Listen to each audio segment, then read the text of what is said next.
तो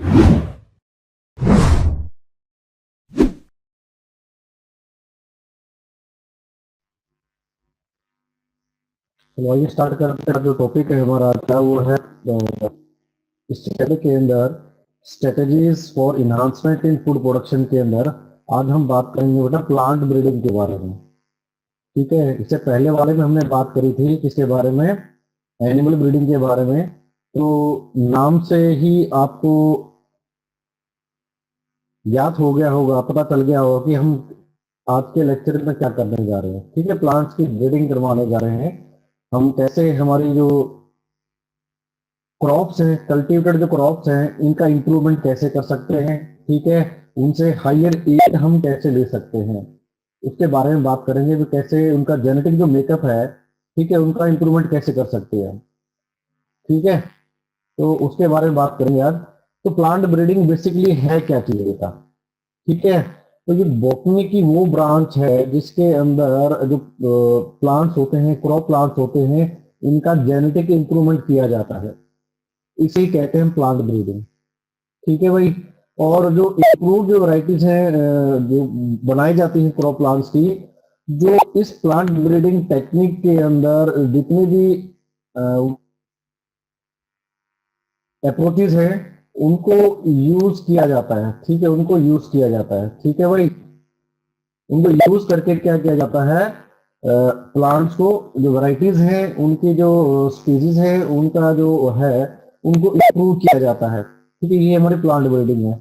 अब बात ये आती है कि हमें प्लांट ब्रीडिंग की क्यों रिक्वायरमेंट है। देखो, ट्रेडिशनली जो अभी तक चला आ रहा है, अगर बात किया जाए तो प्लांट ब्रीडिंग की बात किया जाए तो ये 9,000 से 11,000 साल पहले से ये जो प्रोसेस था प्लांट ब्रीडिंग का, ये ज्ञात है, नॉलेज में है कि इतने साल पहले भी प्लांट ब्रीडिंग की जाती थी।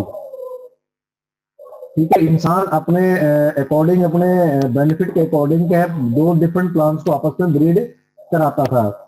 अगर आपको याद हो 10th क्लास में आपने पढ़ा होगा उसके अंदर हेरिडिटी एंड इवोल्यूशन के चैप्टर में, कि वहां पर कैबेज का, रेड कैबेज का था, ठीक है, ग्रीन कैबेज थी।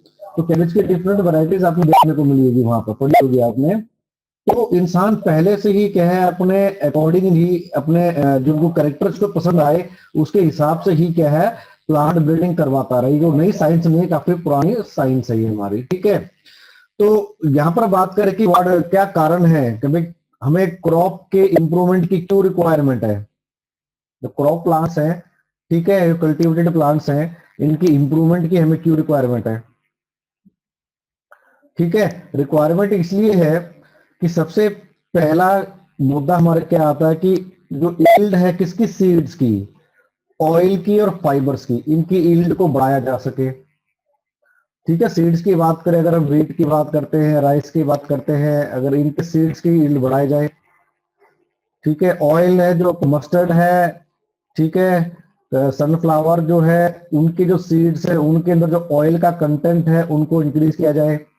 ठीक है, और जो फाइबर्स हमें प्रोवाइड मिलते हैं प्लांट, क्रॉप प्लांट से, उनकी फाइबर की जो यील्ड है उनकी भी यील्ड बढ़ाई जा सके। भाई सीडेड ऑयल की बात करें तो आने वाले जो जो आपकी जो लगातार पॉपुलेशन बढ़ते जा रही है, ठीक है, इनकी नीड्स को पूरा करना होगा। तो ये नीड्स ट्रेडिशनल तरीकों से पूरी नहीं की जा सकती। ठीक है, जो मैनेजमेंट प्रैक्टिस जो हम यूज करते हैं प्लांट ब्रीडिंग के अंदर, या प्लांट हम कह सकते हैं ग्रोइंग के अंदर, जो हम कल्टीवेट करते हैं, तो उनसे हम ईल्ड को थोड़ा बहुत बढ़ा सकते हैं, मगर इतना ज्यादा नहीं बढ़ा सकते कि जो रिक्वायरमेंट है एट प्रेजेंट उनको पूरा किया जा सके। तो इसलिए भी प्लांट ब्रीडिंग की रिक्वायरमेंट होती है। ऐसे प्लांट का विकास करना, डेवलप करना, जो कि इंसेक्ट के रेजिस्टेंट हो, डिजीज के रेजिस्टेंट हो, फ्रॉस्ट और रेजिस्टेंट हो। देखिए, ठंड का भी असर उन्हें कम से कम हो उनके ऊपर, पर उल्टा गलत प्रभाव पड़े, इसीलिए प्लांट के इंप्रूव करने की भी रिक्वायरमेंट है। ठीक है, तीसरा पॉइंट क्या कहता है, तो एक्लिमेटाइज इन एडवर्स कंडीशंस। जो विपरीत परिस्थितियां हैं, उन विपरीत परिस्थितियों में भी प्लांट को क्या क्या किया जा सके, अडेप्ट करवाया जा सके। उन नई नई जो, मान लो यहाँ पर कोई प्लांट है वो ग्रो करता है वो नॉर्थ इंडिया के अंदर, और उसको हमें वेस्ट में या फिर साउथ इंडिया है कहीं वो ग्रो कराना है, तो वहां पर क्या है, एनवायरमेंटल कंडीशंस अलग अलग हैं, ठीक है, तो वहां पर वो क्या है, ग्रो नहीं कर पाएगा।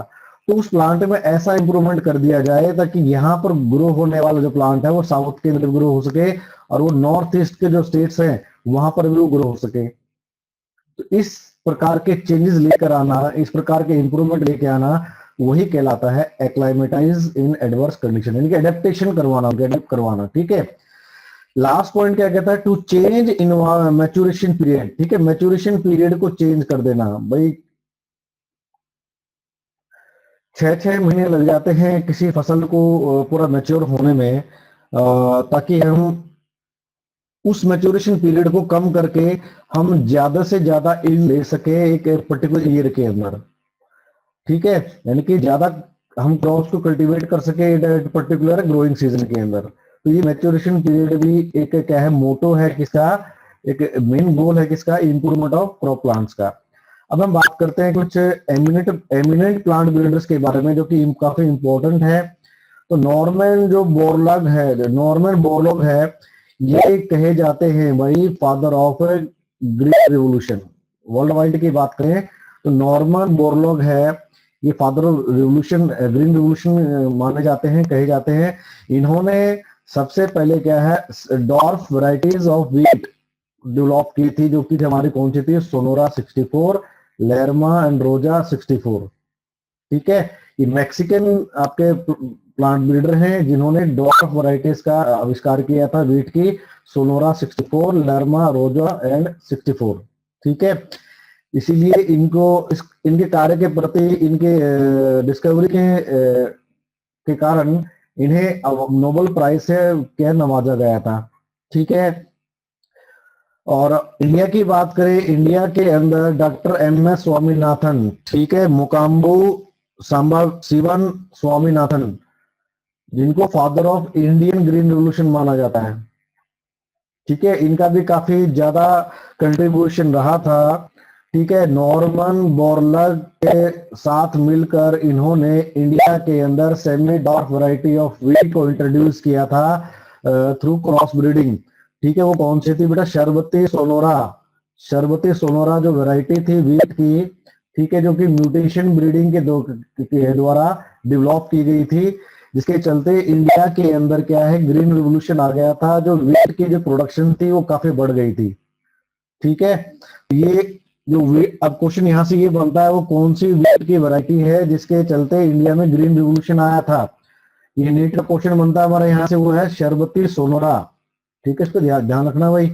अब आती है बात, स्टेप्स कौन कौन से होते हैं भाई प्लांट ब्रीडिंग के अंदर। तो सबसे पहला स्टेप हमारा होता है कलेक्शन ऑफ वेरिएबिलिटी, ठीक है, इसको हम कलेक्शन ऑफ जर्म प्लांट्स भी कह सकते हैं, ठीक है, कलेक्शन ऑफ जर्म प्लांट्स भी कह सकते हैं।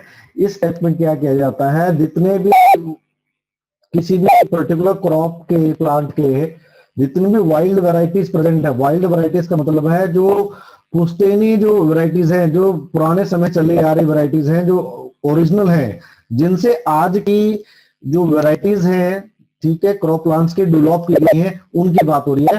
तो वाइल्ड वैरायटीज होगी, जितनी भी स्पीसीज हैं किसी पर्टिकुलर क्रॉप की और उसके रिलेटिव्स हैं, उनको जितने भी इनके क्या है आपके जो एलील्स हैं, उनको क्या किया जाए बेटा, स्टोर किया जाए, ठीक है, ताकि आने वाले समय में हम उनको यूज कर कर और बेहतर क्या बना सके, क्रॉप प्लांट्स की वैरायटीज को तैयार कर सके, ठीक है। एक हमारा पहला स्टेप होता है कलेक्शन ऑफ वेरिएबिलिटी, ठीक है। ये यहां से डेफिनेशन नंबर निकल कर आती है, the entire collection having all the diverse alleles for all genes in a given crop is called germplasm collection। ये डेफिनेशन हमारे यहाँ से निकल कर आती है, बड़ी इंपॉर्टेंट है भाई ये। जितने भी डाइवर्स अलील्स प्रेजेंट हैं किसी पर्टिकुलर क्रॉप्स के, ठीक है, उनका जो कलेक्शन है उन्हें कहलाते हैं germplasm collection. For example wheat की बात कर लेते हैं हम, ठीक है, व्हीट की जितनी भी वैरायटी है, वाइल्ड वैरायटी है, जितनी भी डेवलप्ड वैरायटी है, इन सब के एलील्स को स्टोर कर लिया जाता है फॉर फर्दर रिसर्च, उसे कहते हैं हम कलेक्शन ऑफ वेरिएबिलिटी और कलेक्शन ऑफ जर्मप्लाज्म। पहला स्टेप हमारा ये होता है, कलेक्शन होता है भाई। दूसरा होता है evaluation and selection of parents. भाई जो हम जो कि हमारा second step evaluation and selection of parents. ठीक है, इसमें बेसिकली क्या होता है, हम उन प्लांट्स को आइडेंटिफाई करते हैं जिनका जो कैरेक्टर्स है जिनको हमें चाहिए। ठीक है, उन प्लांट्स को क्या करते हैं, आइडेंटिफाई करते हैं जिन प्लांट्स के हमें रिक्वायरमेंट है, उन प्लांट्स के अंदर डिजायरेबल जो कैरेक्टर्स है जो हमारे हमें चाहिए। ठीक है, जैसे कि प्रोटीन का कंटेंट है बहुत ज्यादा किसी क्रॉप प्लांट के अंदर, किसी की यील्ड ज्यादा है, ठीक है, किसी के पास क्या है जो ग्रेन का जो साइज है वो बड़ा है, ठीक है, अच्छा ग्रेन का साइज है, ये ज्यादा डिजायरेबल कैरेक्टर जो हमें चाहिए। ठीक है, तो हमें ऐसे प्लांट्स को क्या करेंगे, आइडेंटिफाई करेंगे, और उन सिलेक्टेड प्लांट्स का फिर क्या करेंगे, हम उनको लगातार ग्रो करवाएंगे, उनकी सेल्फिंग करवाएंगे लगातार, ताकि जो होमोजाइगोसिटी है, जो होमोजाइगोसिटी है यानी कि प्योर लाइंस प्लांट हम तैयार करेंगे, ताकि वो करेक्टर क्या हो जाए, कंसंट्रेट हो जाए, एक्यूमुलेट हो जाए इस आने वाली जनरेशन के अंदर। फिर उसके बाद हम क्या करते हैं भाई, उनका क्रॉस करवाते हैं, क्या कराते हैं, उनका क्रॉस करवाते हैं आपस में। ठीक है, ताकि हम जितने भी सारे करेक्टर्स हमने लिए भी, प्रोटीन का कंटेंट है, ठीक है, ग्रेन साइज है, डिजीज रेजिस्टेंट है, इंसेक्ट रेजिस्टेंट है, तो इस सारे के सारे करेक्टर्स को हम क्या कर सके, एक प्लांट के अंदर लेके आ सके। पहले इन सब प्लांट को ग्रो करवाया, होमोजाइगोसिटी डेवलप कराई इनके अंदर, और लास्ट में हमने क्या करवाया भाई, उनका आपस में क्रॉस हाइब्रिडाइजेशन करवा दिया, जिसके चलते जितने भी करेक्टर्स थे सारे के सारे वो एक प्लांट के अंदर आ गए हमारे। ठीक है भाई, ये है evolution and selection of parents का बड़ा इंपॉर्टेंट क्वेश्चन है कि कौन कौन से स्टेप्स होते हैं प्लांट ब्रीडिंग के अंदर, ये हमें पूछा जाता है। ठीक है, अब आपने भाई प्लांट को सिलेक्ट कर लिया, उनका भाई सेल्फिंग करवा ली, उनकी क्या है होमो लगातार ग्रो करे, हमने प्योर लाइन प्लांट डेवलप करा लिया हमने। ठीक है, अब उसके बाद जो स्टेप आता हमारा कौन सा आता, क्रॉस हाइब्रिडाइजेशन का। कौन सा आता भाई, क्रॉस हाइब्रिडाइजेशन का स्टेप आता है। ठीक है, इस स्टेप के अंदर क्या होता है, जितने भी प्लांट हमने भाई लगातार सेल्फिंग करवा के हमने डेवलप करवाए थे, प्योर लाइन डेवलप कराए थे, उनमें से बेहतर प्लांट को हम सिलेक्ट करेंगे। ठीक है भाई, मान लो प्रोटीन कंटेंट के लिए ऐसा प्लांट है, ऐसा क्रॉप प्लांट है, इसके अंदर जो उसके जो सीड्स हैं उनके अंदर क्या है, प्रोटीन का कंटेंट बहुत ज्यादा है। ठीक है, उनकी सेल्फिंग हमने करवाई लगातार, लगातार सेल्फिंग करवाते गए, प्योर लाइन हमारे क्या डेवलप कर गए। अब उन प्योर लाइंस को हम ग्रो करवाएंगे भाई। ठीक है, ग्रो करवाने के बाद उन प्योर लाइंस जो प्लांट थे उनके अंदर सिर्फ जो बेहतर है उस प्लांट का सिलेक्शन किया जाएगा। सेम वैसे ही ग्रेन का साइज कितना है भाई, छोटा है, मीडियम है कि लार्ज साइज है, हमें चाहिए लार्ज साइज, तो उनकी भी लगातार सेल्फिंग करवाई जाएगी, और उनके अंदर से भी बेहतर जो होगा प्लांट, जिनका सबसे बेहतर एवरेज निकाले, तो बेहतर एवरेज साइज जो होगा ग्रेन का वो ज्यादा होगा, उसको हम सिलेक्ट करेंगे। सेम ऐसे ही इंसेक्ट के लिए करेंगे, जो इंसेक्ट रेजिस्टेंट प्लांट है, डिजीज रेजिस्टेंट प्लांट है, उनको हम सिलेक्ट करेंगे, फिर उनकी आपस में क्या कराएंगे, क्रॉस हाइब्रिडाइजेशन करवाएंगे। ठीक है भाई, ठीक है, in this step cross hybridization among the selected periods, ठीक है, to obtain crop characters, for example high protein quality of one parent may need to combine with the disease resistance from another parent। एक के पास high protein content का आ गया, हमें मिल गया, एक के पास क्या है, डिजीज रेजिस्टेंस की हमें मिल गई है, दोनों को क्रॉस करवाया जाएगा,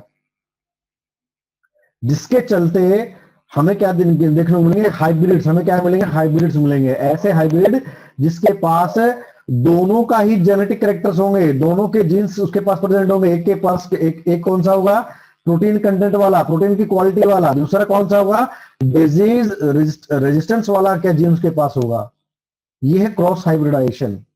ठीक है भाई, अब ये क्रॉस हाइब्रिडाइजेशन में जो प्रोसेस है इसमें होता क्या है, तो सबसे पहला स्टेप हमारा कौन सा होता है भाई, सिलेक्शन ऑफ पेरेंट्स। पेरेंट्स को सिलेक्ट किया जाता है ऑफ सुपीरियर क्वालिटी। ठीक है, प्रोटीन वाला क्वालिटी हो गया, एक डिजीज रेजिस्टेंस वाला हो गया, इन पेरेंट्स को सिलेक्ट किया हमने।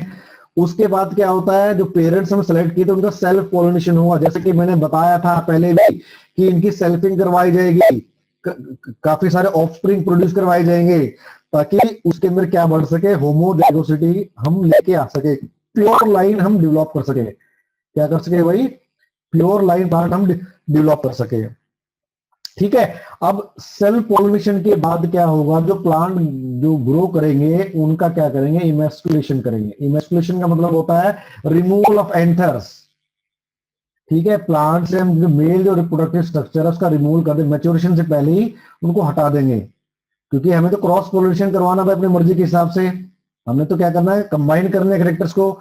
तो हम क्या करेंगे, उनका सेल्फ पोलिनेशन ना हो सके, इसीलिए हम क्या करेंगे, हर प्लांट में से मेल एंथर्स को हम हटा देंगे।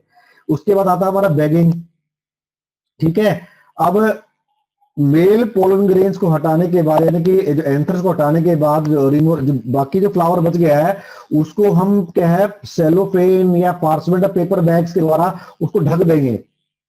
ठीक है भाई, एक ऐसा प्लांट इसके हमने क्या एंथर को निकाल दिया, उस प्लांट को हम क्या कर देंगे, कवर कर देंगे with the help of bags. और वो बैग्स कौन कौन से होंगे, एग्जाम्पल हमारे किस प्रकार के हो सकते हैं, सेलोफेन के हो सकते हैं, पार्चमेंट के हो सकते हैं, पेपर बैग हो सकते हैं, ताकि क्या किया जा सके, अनवांटेड जो पोलन ग्रेन है वो फर्टिलाइजेशन ना कर सके, वो पोलिनेशन ना कर सके, उसको रोका जा सके। ठीक है, बात समझ में आ रही है बेटा, अनवांटेड जो पोलन ग्रेन्स हैं उनको रोका जा सके ताकि वो क्रॉस पोलिनेशन ना कर सके, इसीलिए बैगिंग की जाती है। अब उसके बाद क्या होता है, हमने क्या किया, जो एंथर्स हमने निकाले थे, जो सिलेक्टेड पेरेंट्स के जो एंथर्स हमने निकाले थे, हम उनको क्या करेंगे बेटा, हम डस्टिंग करेंगे, क्या करेंगे, डस्टिंग करेंगे।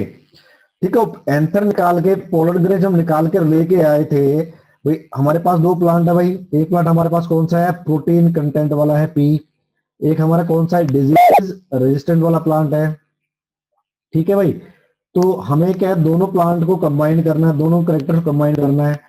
तो डिजीज रेजिस्टेंस वाले प्लांट से हमने क्या किया भाई, इसके हमने एंथर निकाल दी बाहर, अलग कर दिया, एंथर निकाल दिए इसके, रिमूव कर दिए। ठीक है, इसको, इसकी हमने फिर बैगिंग कर दी। यहां से हमने क्या निकाल लिया वही, इस प्लांट से हमने क्या लिए, पोलन ग्रेन्स लिए। ठीक है, इस वाले प्लांट से हमने क्या लिए, पोलन ग्रेन्स लिए।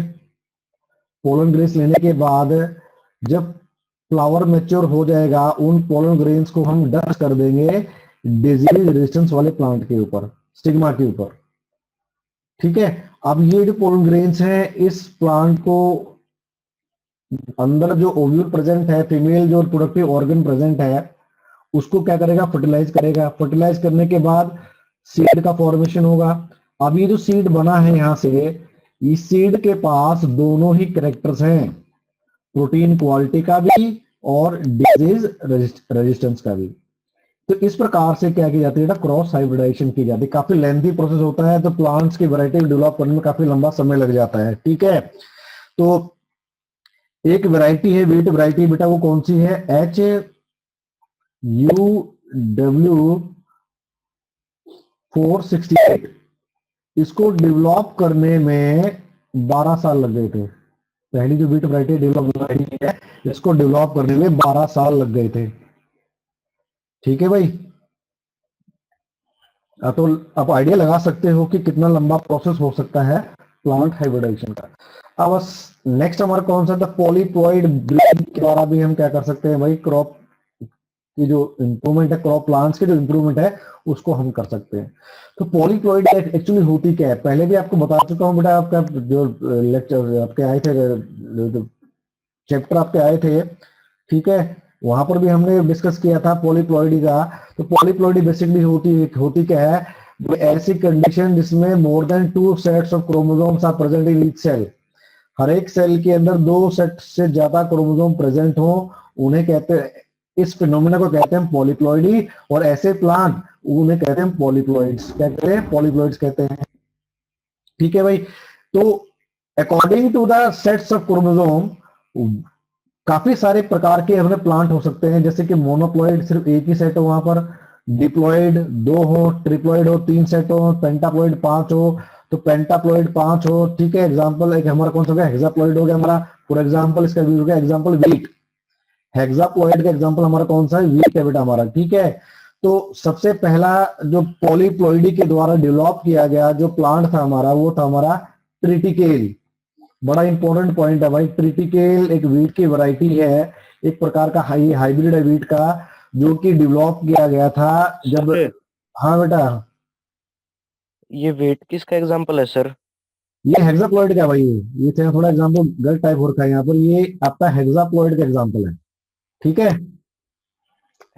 हेक्साप्लॉइड का सर? हेक्साप्लॉइड एग्जांपल है भाई ये, ठीक है। ठीक है सर। ठीक है भाई, तो हेक्साप्लॉइड का एग्जांपल है वेट ये। तो ट्रिटिकेल की बात हो रही, ट्रिटिकेल का एक हेक्साप्लॉइड है भाई ये। ट्रिटिकेल जो है नीट में पूछा गया क्वेश्चन है, और ये आता भी है भाई, बड़ा इंपॉर्टेंट है। ट्रिटिकेल का एक हेक्साप्लॉइड है, कौन सा, वीट का, ठीक है। 6 set of chromosomes are there. तो ये डेवलप किया गया था by crossing the wheat Triticum with the rye plant. Wheat को राई प्लांट के साथ क्या है, ग्रो के क्रॉस करवाया गया था, और जिसके चलते ये प्लांट हमें मिला था इन लेट 19th सेंचुरी, जो कि स्कॉटलैंड एंड स्वीडन में किया गया था, ठीक है। Triticale 6 set of chromosomes are there in Triticale, ठीक है भाई। यहां तक को याद रखना भाई, किन किन के बीच में क्रॉस हुआ था, क्रॉस किस किस के बीच हुआ था भाई, वो हमारा हुआ था ये Triticum aestivum and Secale cereale. पूरा नाम है ट्रिटिकम एस्टिवम और सिकेल सिरेल, नाम है इसका पूरा पूरा, तो याद रखना, ठीक है। इसके अलावा दूसरे जो प्लांट्स है उनके अंदर भी क्या है, हमें देखने को मिलती है पॉलीप्लॉइडी। जैसे कि ट्रिप्लॉइडी की बात करें, हमें जनरल ऑकरेशन वेरियस क्रॉप प्लांट में देखने को मिलती है। जैसे कि आपका कौन सा हो गया, बनाना का जो प्लांट है, स्पीसीज है वो ट्रिप्लॉइड है भाई, ठीक है। हेक्साप्लॉइड तो है ही है, साथ में ट्रिप्लॉइडी भी हमें देखने को मिलती है, जिसके अंदर क्या है, हमें सीडलेस फ्रूट्स हमें देखने को मिलते हैं। फॉर एग्जांपल इन बनाना, बनाना ये ट्रिप्लॉइड प्लांट, ठीक है। ये 3 set of chromosome are there in the banana, ठीक है। इसके अलावा भाई सेक्सुअली जो रिप्रोड्यूसिंग जो मेंबर्स होते हैं, इनके में पॉलीप्लॉइडी को इवॉल्व कर सकते हैं, इनके अंदर पॉलीप्लॉइडी आ सकती है। ये कब पॉसिबल है, जब एक सिंगल जो एग होगा, एक सिंगल एग को एक से ज्यादा क्या करेंगे, मेल गैमेट जब फ्यूज कर जाते हैं, इस कंडीशन के दौरान भी हमें पॉलीप्लॉइडी हमें देखने को मिलती है, ठीक है। आर्टिफिशियली भी हम पॉलीप्लॉइडी को इंड्यूस कर सकते हैं विद द यूज ऑफ कोल्चिसाइन, ठीक है। कोल्चिसाइन एक प्रकार का आपका क्या है, केमिकल है, एक अल्कलॉइड है, जो कि कोल्चिसियम ऑटोमेल से हमें क्या लिया, एक्सट्रैक्ट किया जाता है, जो पॉलीप्लॉइडी को इंड्यूस करता है, ठीक है। क्रोमोसोम को अलग होने से रोकता है, क्लियर है भाई। तो कोल्चिसिन, ये भी इंपॉर्टेंट पॉइंट हमारा, कोल्चिसिन की मदद से भी क्या है, पॉलीप्लॉइडी को हम इंड्यूस कर सकते हैं, ठीक है। नेक्स्ट हमारे पास क्या है भाई, म्यूटेशन ब्रीडिंग की बात करें with the help of mutation, जैसा कि एमएस स्वामीनाथन ने डेवलप कराया था semi dwarf variety of the wheat Sonora, ठीक है। तो म्यूटेशन के द्वारा भी हम क्या कर सकते हैं, क्रॉप्स के अंदर इंप्रूवमेंट कर सकते हैं, ठीक है। म्यूटेशन कहते हैं म्यूटेशन ब्रीडिंग। तो इसके अंदर क्या होता है, with the help of mutagens like gamma rays, ठीक है, आपका एक्स रेज है, ठीक है, अल्ट्रावायलेट रेज है, ठीक है, आपका मस्टर्ड जो गैस है, इथाइल इथाइल मिथाइल जो आपका सल्फोनेट है, ये कुछ एग्जांपल्स हैं जिनकी मदद से हम क्या करते हैं, प्लांट्स के अंदर म्यूटेशन कर सकते हैं, ठीक है। हम कैरेक्टर्स के अंदर बदलाव लेकर आ सकते हैं। तो म्यूटेशन के द्वारा जो डेवलप की गई कुछ प्लांट्स के एग्जांपल्स हमारे कौन कौन से हैं भाई, शर्वती सोनोरा, जो कि पहले भी बता चुका हूं, ये इंडिया के अंदर ग्रीन रिवोल्यूशन के लिए जिम्मेदार क्रॉप है, जिसकी मदद से हम अपने देश के अंदर ग्रीन रिवोल्यूशन लेकर आए थे। दूसरा एग्जांपल हमारा कौन सा भाई, पूसा लर्मा, ठीक है। पूसा लर्मा आता वैरायटीज ऑफ वीट, जिनको गामा रेडिएशन की मदद से म्यूटेशन के द्वारा इन वैरायटीज को डेवलप किया गया था, क्लियर है भाई। ये तो ऑलरेडी पॉइंट आपको क्लियर कर चुका हूं कि शर्बती जो सोनोरा है, ये it is responsible for the green revolution, ठीक। ग्रीन रिवोल्यूशन, इसी के कारण क्या है, हमारे देश में ग्रीन रिवोल्यूशन आया था। सिमिलरली इसके अलावा हमारी और कौन सी है, रेमी एंड एटोमिटा 2 राइस की वैरायटीज है, ये भी डेवलप की गई है थ्रू म्यूटेशन ब्रीडिंग, ठीक है। म्यूटेशन ब्रीडिंग के द्वारा रेमी एंड ऑटोमिटा 2 जो कि राइस की वैरायटीज, इनको डेवलप किया गया है। इसके अलावा इरेक्टॉइड्स एंड इरेक्टिफेरम वैरायटीज है जो बार्ली की हैं, जिसको भी म्यूटेशन ब्रीडिंग के द्वारा डेवलप किया गया था, ठीक है भाई। देखो ये जो एग्जांपल बता रहा हूं, रेमी एटोमिटा 2 और ये इरेक्टॉइड्स है, इरेक्टिफेरम है, ये आपका नीट के पॉइंट ऑफ व्यू से इंपॉर्टेंट है, ठीक है। बाकी इतना ज्यादा बोर्ड के पॉइंट ऑफ व्यू इतने ज्यादा आपको डीप में जाने की जरूरत नहीं है, ठीक है। जनरल क्वेश्चन वहां पूछे जाएंगे हमारे। अब चौथा स्टेप हमारा क्या था भाई, तीसरा स्टेप हमारा क्या था, क्रॉस हाइब्रिडाइजेशन। अब चौथा स्टेप आता है सिलेक्शन टेस्टिंग ऑफ सुपीरियर रिकम्बिनेंट्स। जो क्रॉस हाइब्रिडाइजेशन के द्वारा हमें सुपीरियर जो प्लांट्स हमें मिले थे, इनके अंदर से भी हम सेलेक्ट करेंगे भाई। इनको हम क्या फर्दर ग्रो करवाएंगे फील्ड के अंदर, जो रिसर्च फील्ड होती है वहां पर ग्रो करवाएंगे इन बीजों को, और वहां से जो क्रॉप प्लांट हमें मिलेंगे, वहां से जो क्रॉप प्लांट हमें मिलेंगे, इनको अंदर से हम सुपीरियर क्वालिटी के, बेस्ट क्वालिटी के प्लांट को हम सेलेक्ट करेंगे। ठीक है, बेस्ट क्वालिटी के प्लांट सेलेक्ट किए, फिर इनको दोबारा ग्रो करवाएंगे, उनकी टेस्टिंग की जाएगी। हाँ भाई, जो हमें डिजायर्ड करेक्टर्स हमें चाहिए थे वो लगातार दे रहे नहीं दे रहे भाई, दो तीन भाई, मान लो क्या है कि हमने भाई कोई प्लांट हमने डेवलप कर लिया क्रॉस हाइब्रिडाइजेशन की हेल्प से, और उसको ग्रो, उसका सिलेक्शन किया, उनको ग्रो करवाया। ग्रो करवाने के बाद उनमें से जो बेस्ट प्लांट होंगे उनको हमने सेलेक्ट किया। ठीक है, सिलेक्ट करने के बाद उनकी फर्दर 2-3 जनरेशन में उनको ग्रो करवाया जाएगा, उनकी टेस्टिंग की जाएगी कि भाई ये लगातार जो हम ग्रो करवा रहे हैं प्लांट है ये सेम रिजल्ट दे रहे हैं लगातार, वो ऐसा तो नहीं है 2-3 जनरेशन के बाद इसमें कोई चेंज आ रहा प्लांट की प्रोडक्शन के अंदर। ठीक है, तो ये टेस्टिंग की जाएगी। ठीक है, ये हमारा selection and testing of superior recombinants. उसके बाद फिर क्या होगा, टेस्टिंग करने के बाद releasing and commercialisation of new cultivars. But test कर लिया, हमें कंफर्म हो गया कि लगातार एक कांस्टेंट जो एग्रोनॉमिक ट्रेड्स है लगातार हमें दे रहे हैं, तो इनको फिर रिलीज कर दिया जाएगा बाजार के अंदर बेचने के लिए। ठीक है, तो ये आपके 5 स्टेप होते हैं हमारे किसके, प्लांट ब्रीडिंग के। अब आता है इसमें कुछ व्हीट एंड राइस की वैरायटीज के बारे में पढ़ेंगे भाई। जो प्लांट ब्रीडिंग के द्वारा जो हमने जो व्हीट की और राइस की वैरायटी जो डेवलप की है, इसके बारे में बात करेंगे। 1960 से लेकर 2000 के बीच में काफी ज्यादा जो व्हीट की और राइस की प्रोडक्शन हमारी इंक्रीज हुई है।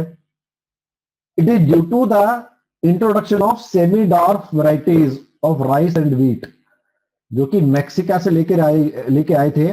ठीक है, उससे डेवलप की गई थी ये सारी सेमी डॉर्फ वैरायटीज। ठीक है, 1963 में काफी सारी वैरायटीज ऑफ जो व्हीट थी आपकी, वो इंट्रोड्यूस की गई थी इंडिया के अंदर, डेवलप की गई थी, जैसे कि सोनालिका है, कल्याण सोना है। ये सारे बोर्ड के पॉइंट ऑफ व्यू से इंपॉर्टेंट है भाई, ये सारे एग्जांपल एनसीईआरटी के सारे। सोनालिका एंड कल्याण सोना 1963 में इंट्रोड्यूस की गई थी। ठीक है, जो कि जिसके पास क्या था भाई, हाई यील्डिंग की एबिलिटी थी, और साथ ही साथ क्या था, इसके पास डिजीज रेजिस्टेंट की एबिलिटी भी इन वैरायटीज के पास थी। ठीक है, इसके अलावा लर्मा है, रोजा 64A है, सोनोरा 64 अर्ली है। We are the high yielding and disease resistant varieties of the wheat. गेहूं की ये वैरायटीज भाई इंप्रूव्ड वैरायटीज है। इसके अलावा राइस की बात करें, राइस में हमारा भाई जो सेमी डॉर्फ वैरायटी है राइस की, it is develop from the crossing of IR8 and Taichung native 1। इन दोनों को क्रॉस कराने के बाद हमें सेमी डॉर्फ वैरायटी मिली थी राइस की, जिसकी यील्ड भी काफी ज्यादा बेहतर थी। ठीक है, जिसकी यील्ड काफी ज्यादा बेहतर थी, और जो कि 1966 में इंट्रोड्यूस की गई थी। ठीक है, इसके अलावा और भी ज्यादा बेटर यील्डिंग वैरायटी डेवलप की गई, सेमी डॉर्फ वैरायटी डेवलप की गई इंडिया के अंदर। वो कौन कौन सी थी भाई, जया एंड रत्ना। ठीक, जया एंड रत्ना, ये एग्जांपल याद रखना भाई, कौन को पूछे जाते हैं एमसीक्यू के अंदर क्वेश्चंस। ठीक है, जया एंड रत्ना, वहां पर सोनालिका थी, और कौन सी थी, कल्याण सोना थी। शुगर केन की बात करें, शुगर केन भी ये Saccharum barberi and Saccharum officinarum, ये 2 वैरायटीज हैं शुगर केन की जो हमारे इंडिया में कल्टीवेट की जाती है। ठीक है, सैकरम बारबरी नॉर्थ इंडिया में ग्रो की जाती है, इसका शुगर कंटेंट काफी कम होता है, यील्ड भी कम होती है। सैकरम ऑफिसिनेरम ये साउथ इंडिया में ग्रो की जाती है, ग्रो कल्टीवेट की जाती है, जिसकी शुगर कंटेंट काफी ज्यादा होता है, और इसकी यील्ड भी काफी ज्यादा होती है। इसकी उस टाइम में थिकनेस ज्यादा होती है भाई किसकी भाई, सैकरम ऑफिसिनेरम की जो थिकनेस है ज्यादा होती है, और इसका शुगर कंटेंट भी बहुत ज्यादा होता है। इनको क्रॉस करवा के हमने क्या है, एक नई वैरायटी डेवलप की, जो कि नॉर्थ इंडिया में भी कल्टीवेट कर सकते हैं इसको, और साउथ इंडिया के अंदर भी कल्टीवेट कर सकते हैं। इसके अलावा मिलेट्स की बात करें, तो मिलेट्स के भी हमें क्या हाइब्रिड क्वालिटीज हमें डेवलप की गई हैं, जैसे कि हाइब्रिड मेज है, जवार है, बाजरा है।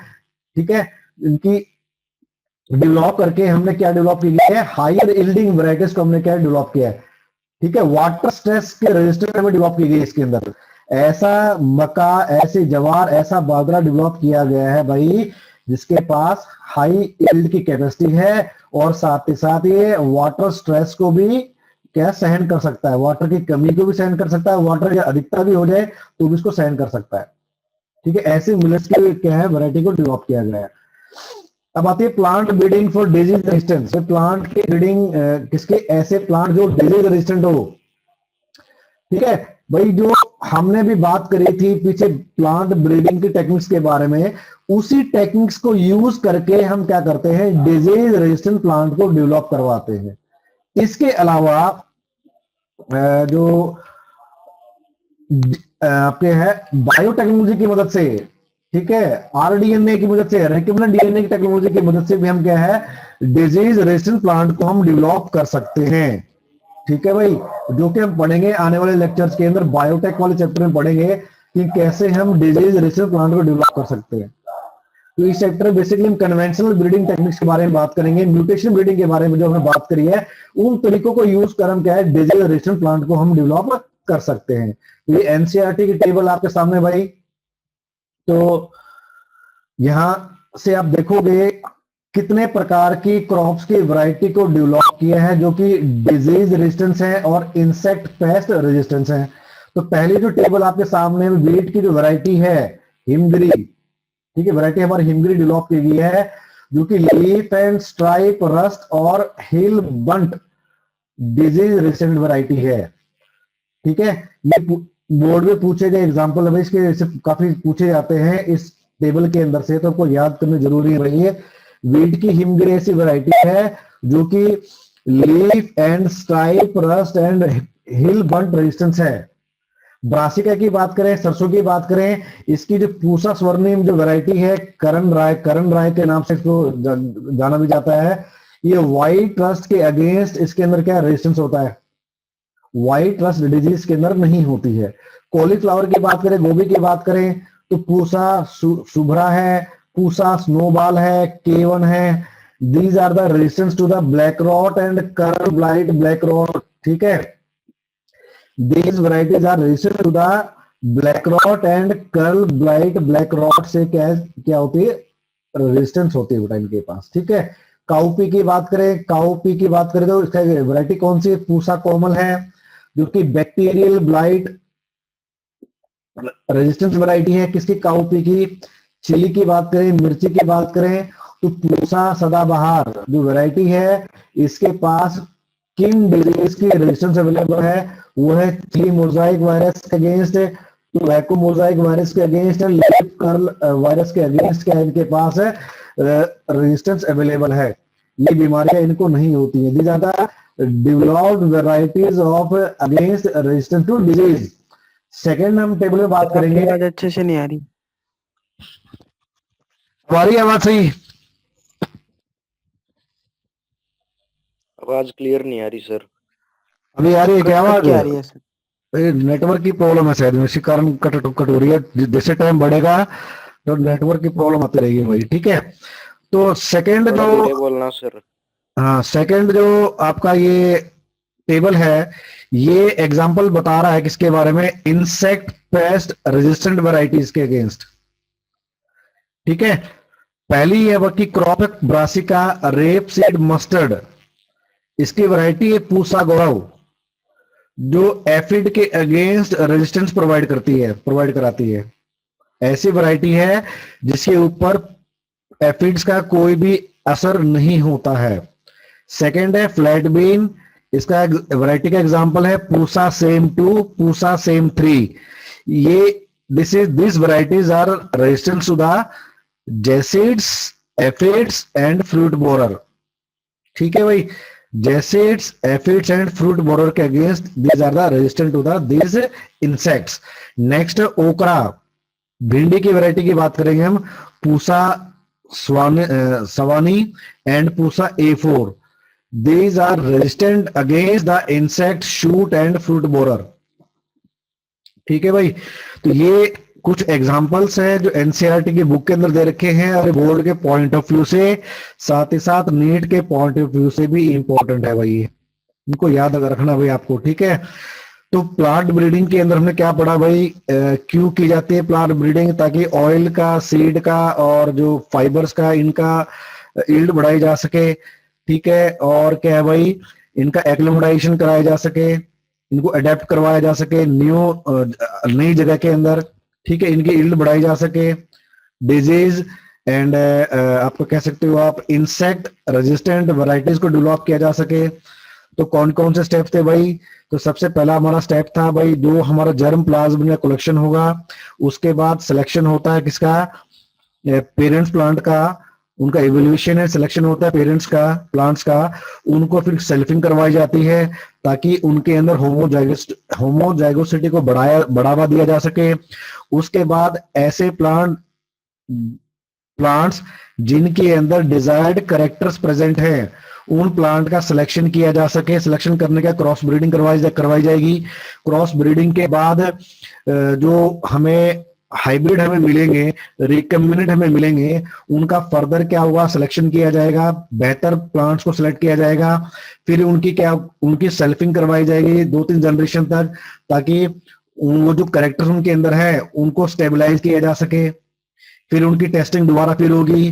टेस्टिंग के बाद उसको लास्ट में उसको मार्केट में उतार दिया जाएगा। हाँ भाई, ये हमारा जो प्लांट्स हैं, ये हमारे प्लांट तैयार हैं, ठीक है। इन तरीकों के द्वारा हम क्या कर सकते हैं, बेहतर वैरायटी जो है प्लांट्स की डेवलप कर सकते हैं। इसके अलावा आपका पॉलीप्लॉइड ब्रीडिंग के बारे में हमने बात करी थी अभी, और साथ में हमने म्यूटेशन ब्रीडिंग के बारे में बात करी थी। म्यूटेशन के द्वारा भी हम बेहतर वैरायटी डेवलप कर सकते हैं प्लांट्स की। लास्ट में हमने बात करी कि डिजीज रेजिस्टेंट और इंसेक्ट रेजिस्टेंट वैरायटीज कौन कौन सी हैं जो इंडिया के अंदर डेवलप की गई हैं, ठीक है, तथा प्लांट ब्रीडिंग टेक्निक की मदद से। और ये इनको डेवलप करने का प्रोसीजर भी सेम है जो हमने आज डिस्कस किया है, इसे पहले वाले में डिस्कस किया है। तो आपका जो होमवर्क आज का ये है कि आप कैसे डिजीज रेजिस्टेंस वैरायटीज को डेवलप करा सकते हो, इंसेक्ट रेजिस्टेंट वैरायटीज को डेवलप करा सकते हो। ये क्वेश्चन है, इसका पूरा का पूरा प्रोसीजर मुझे कल आज शाम तक व्हाट्सएप करना है आपको भाई। इनकी वैरायटीज कैसे डेवलप कर सकते हो, आपके किस तरीकों को यूज कर, किस टेक्निक को यूज करके। तो पूरा पूरा जो क्वेश्चन है तैयार हो चुका है आपका, और शाम के 8 बजे तक आपको इस क्वेश्चन का आंसर मुझे देना है, ठीक है भाई।